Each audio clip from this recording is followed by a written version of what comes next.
Ayan guys, ituturo ko sa inyo kung paano tayo makakapag-request ng visa. Kung halimbawa tayo ang bibili ng ating mga visa papuntang Pilipinas, tapos ang gamit natin ay NCB, pupunta tayo ngayon sa ating mobile application ng NCB at ating i-open.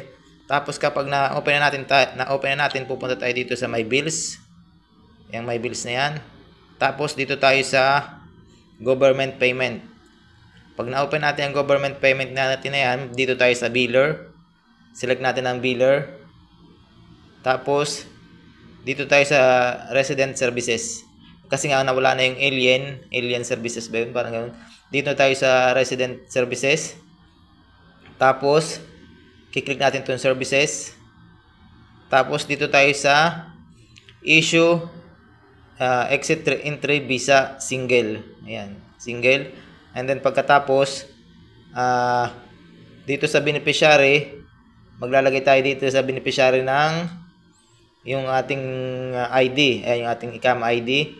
Tapos dito sa visa duration. Sa visa duration, pwede tayo mamili ng 30, 60, 90. Ang pipiliin natin ay 90 days. Ayan, tapos kapag nalagay natin yung kung ilang days o ilang months ang ating visa duration, i-click lang natin itong proceed. And then pagkatapos, ayan na.